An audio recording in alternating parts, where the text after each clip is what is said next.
गाडगीळ आणि sons limited 1832 पासून। माजी आमदार सदा सरवणकरांच्या वक्तव्यामुळे वाद होण्याची शक्यता। विद्यमान आमदाराला 2 कोटी मिळतात, मी आमदार नसताना सुद्धा 20 कोटी मिळतात, सरवणकरांचं हे वक्तव्य। परमेश्वराचे मोठे उपकार, आम्हा ब्राह्मणांना आरक्षण नाही, यूपीमध्ये ब्राह्मणांचं महत्त्व तसंच महाराष्ट्रामध्ये मराठ्यांचं महत्त्व, गडकरींचं वक्तव्य। 28 सप्टेंबरपासून काँग्रेसची संविधान सत्याग्रह यात्रा, हर्षवर्धन सपकाळ आणि तुषार गांधी या यात्रेचं नेतृत्व करणार। नागपूरच्या दीक्षाभूमीपासून या यात्रेला सुरुवात होणार। 28 सप्टेंबर ते 2 ऑक्टोबर दरम्यान ही यात्रा चालणार। राहुल गांधी पुराव्यानिशी आरोप करतायत, आणखी बऱ्याच गोष्टी राहुल गांधी पुराव्यानिशी देशासमोर आणणार, धैर्यशील मोहिते पाटलांची प्रतिक्रिया। धनगर समाजाला एसटीतनं आरक्षण द्यावं, प्रकाश सोळंकेंचं या संदर्भात मुख्यमंत्र्यांना पत्र। धनगर बांधवांच्या हिताचा निर्णय घेण्याचीही प्रकाश सोळंकेंची मागणी। कुणबी समाजाचा 9 ऑक्टोबरला एल्गार मोर्चा, तर मराठा समाजाला कुणबी प्रमाणपत्र देण्यासाठी हैदराबाद गॅझेटची अंमलबजावणी करण्याच्या निर्णयाविरोधात हा मोर्चा। या मोर्चाला कोकणासह राज्यभरातील कुणबी संघटनांचा पाठिंबा। मराठा आरक्षणाच्या जीआर विरोधात गोंदियामध्ये ओबीसी एल्गार मेळावा, तर मोठ्या संख्येनं ओबीसी बांधव यामध्ये एकवटणार। हैदराबाद गॅझेटचा जीआर रद्द करण्याची मागणी। जालन्याच्या अंतरवाली सराटीमध्ये मनोज जरांगेंनी बैठक बोलावली। मराठवाड्यातील मराठा समाजाच्या प्रमुखांसोबत ही बैठक पार पडणार। हैदराबाद गॅझेट संदर्भातही या बैठकीत चर्चा होणार। शरद पवारांची राष्ट्रवादी उद्या सांगलीमध्ये शक्तीप्रदर्शन करण्याच्या तयारीत। पडळकरांच्या जयंत पाटलांवरील वक्तव्याचा निषेध, सुप्रिया सुळेंसह महत्त्वाचे नेते उद्या सांगलीत जाणार। भाजप युवा मोर्चाच्या वतीनं पंतप्रधान मोदींच्या 75व्या वाढदिवसानिमित्त नमो युवा रनचं आयोजन। मुख्यमंत्री देवेंद्र फडणवीस, आशिष शेलार या कार्यक्रमाला उपस्थित। पंतप्रधान मोदींच्या वाढदिवसानिमित्त मॅरेथॉनचं आयोजन। मॅरेथॉनमध्ये नशामुक्त भारत, नशामुक्त मुंबईचा नारा, फडणवीसांची प्रतिक्रिया।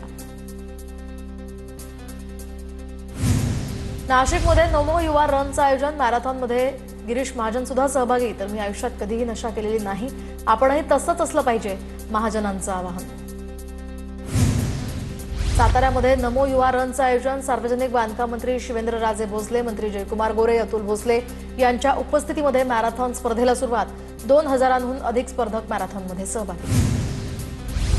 सर म्हणण्याऐवजी आचार्य म्हणण्याची परंपरा सुरू करावी, स्वामी जितेंद्रनाथ महाराजांची मागणी। विद्यापीठांमध्ये सुद्धा सर म्हणणं बंद करा, स्वामी जितेंद्रनाथ महाराज यांचं वक्तव्य।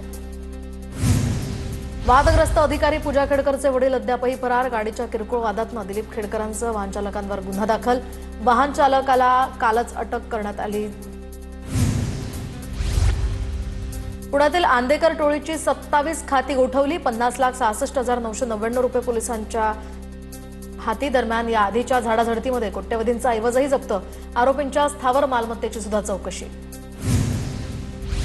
जळगावात ठाकरे सेनेच्या सुनील महाजनांकडून भाजप आमदाराचं स्वागत, तर आमदार सुरेश भोळे सुनील महाजनांनी त्यांचं स्वागत केलं। सुनील महाजनांच्या पत्नीनं विधानसभेमध्ये सुरेश भोळे यांच्या विरोधात निवडणूक लढवली होती, त्यामुळे सुनील महाजन भाजपमध्ये जाणार असल्याची ही चर्चा आहे।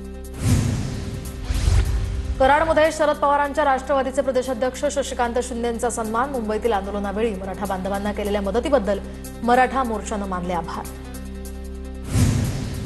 बीड जिल्ह्यातील सर्वच शहरांमध्ये कचऱ्याचा प्रश्न गंभीर। पर्यावरण मंत्री पंकजा मुंडे आढावा घेणार। बीड जिल्ह्यातील नद्यांच्या पुनरुज्जीवनासाठी प्रयत्न करणार। पुण्यातील गुडलक चौकात विद्यार्थ्यांचं आंदोलन सुरू। सारथी, महाज्योती, बार्टी, अमृत आरटीच्या या विद्यार्थ्यांचं पीएचडी फेलोशिप प्रलंबित असल्यामुळे आंदोलनाचा आजचा 7वा दिवस। अजित पवार सलग दुसऱ्या दिवशी पिंपरी चिंचवडच्या दौऱ्यावर, तर आगामी महापालिका निवडणुकीच्या पार्श्वभूमीवर पिंपरी चिंचवड शहरामध्ये अजित पवारांच्या दौऱ्यात वाढ। अजित पवारांची पिंपरी चिंचवडमध्ये हाफकिन संस्थेला भेट। हाफकिन संस्थेच्या व्यवस्थापकीय संचालकांनी संस्थेची काही जागा व्यावसायिक वापरासाठी देण्याचा प्रस्ताव मांडला, मात्र अजित पवारांचा या प्रस्तावाला थेट नकार।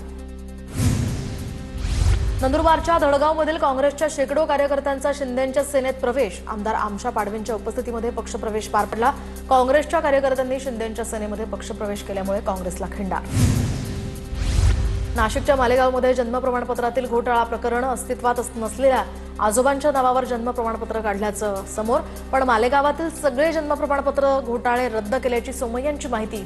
किरीट सोमय्यांकडून या प्रकरणावर भाष्य। घोटाळ्यांवर गुन्हे दाखल। नाशिकच्या येवला तालुक्यातील गारखेडा या ठिकाणी रस्त्याची दुरावस्था, विद्यार्थ्यांना चिखल तुडवत शाळेत जाण्याची वेळ, तर गारखेडा गावंडगाव रस्ता दुरुस्त करा अन्यथा मुलांना शाळेत पाठवणार नाही, पालकांचा पवित्रा. बुलढाण्याच्या खामगावात ड्रेनेजसाठी खोदलेल्या नाल्यामध्ये कार उलटली, दरम्यान यामुळे अपघातात कार चालक डॉक्टर ब्रह्मानंद टाले गंभीर जखमी, कंत्राटदारावर कारवाईची मागणी.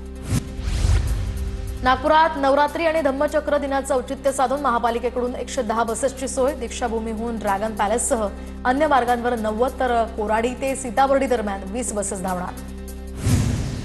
मुंबईच्या महालक्ष्मी मंदिरातील नवरात्रोत्सवाची तयारी पूर्ण, 77 सीसीटीव्ही, मेटल डिटेक्टर यासह डॉक्टरांची टीम सज्ज, वाहतुकीसाठी विशेष नियोजन, गर्दीच्या पार्श्वभूमीवर भाविकांसाठी विशेष रांग व्यवस्था, शिवाय पिण्याचं पाणी पादत्राणे ठेवण्याची सुद्धा सुविधा उपलब्ध.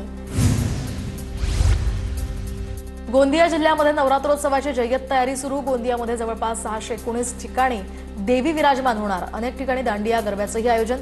9 दिवसांच्या या कालावधीमध्ये सामाजिक उपक्रम राबवले जाणार. राज्यामध्ये वादळी वाऱ्यासह पावसाची शक्यता, पुढील 5 दिवसांसाठी सर्वच जिल्ह्यांमध्ये पावसाची शक्यता, तर काही ठिकाणी हलका ते मध्यम स्वरूपाचा पाऊस पडेल असाही अंदाज. विरारमध्ये मध्यरात्री जोरदार पाऊस, उकाड्यानं हैराण झालेल्या नागरिकांना यामुळे काहीसा दिलासा, तर सकाळच्या सुमारास पाऊस ओसरला.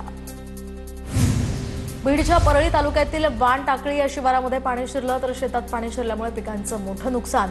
3 दिवसांपूर्वीच माजी मंत्री धनंजय मुंडेंनी या भागाची पाहणी केली होती, मात्र अजूनही पंचनामे झालेले नाहीत. दक्षिण सोलापुरात वडबाळ या ठिकाणी सीना नदीच्या प्रवाहामध्ये महिला वाहून जात होती, ग्रामसुरक्षा दलाच्या जवानांनी या महिलेला थोडक्यात वाचवलं. धाराशिवच्या उमरगा तालुक्यातील बेणेतुरा या नदीला पूर, तर लातूर कलबुर्गी रोडवर पाणी आल्यामुळे कर्नाटक सीमेवरील कसगी गावाजवळ हा पूल पाण्याखाली. कलबुर्गी आणि धाराशिव जिल्ह्याला जोडणारी वाहतूक यामुळे विस्कळीत. धाराशिवच्या उमरग्यामध्ये मुरुम शहरात जोरदार पावसाची हजेरी, सखल भागांमध्ये पाणी साचलं, परिसरातही विजांच्या कडकडाटासह आणि वादळी वाऱ्यासह पाऊस, तर काही घरांमध्ये पावसाचं पाणी शिरलं. साताऱ्यातील कोयना धरण 100% भरलं, धरणातनं 11,700 क्युसेकनं पाण्याचा विसर्ग, त्यामुळे नदीकाठच्या गावांना सतर्कतेचा इशारा. विरारमध्ये रेती माफियांवर वसईतील तहसीलदारांची कारवाई, विरारमधील कचराळी, शिरगाव, कारगिल आणि वैतरणा या ठिकाणी कारवाई.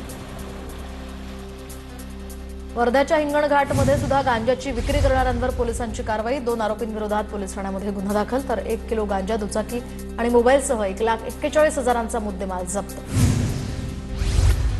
केंद्र आणि राज्य शासनाच्या पुढाकारानं रत्नागिरी जिल्ह्यामध्ये 781 ठिकाणी स्वयंचलित हवामान केंद्र उभारली जाणार, शेतकऱ्यांना याचा मोठा फायदा होणार.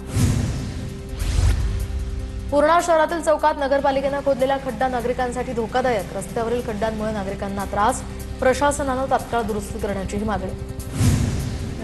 पाटणमध्ये छत्रपती शिवाजी महाराज महाराजस्व समाधान शिबिराचा शुभारंभ, पालकमंत्री शंभूराज देसाईंकडून नुकसानग्रस्त शेतकऱ्यांना मदत निधीचं वाटप.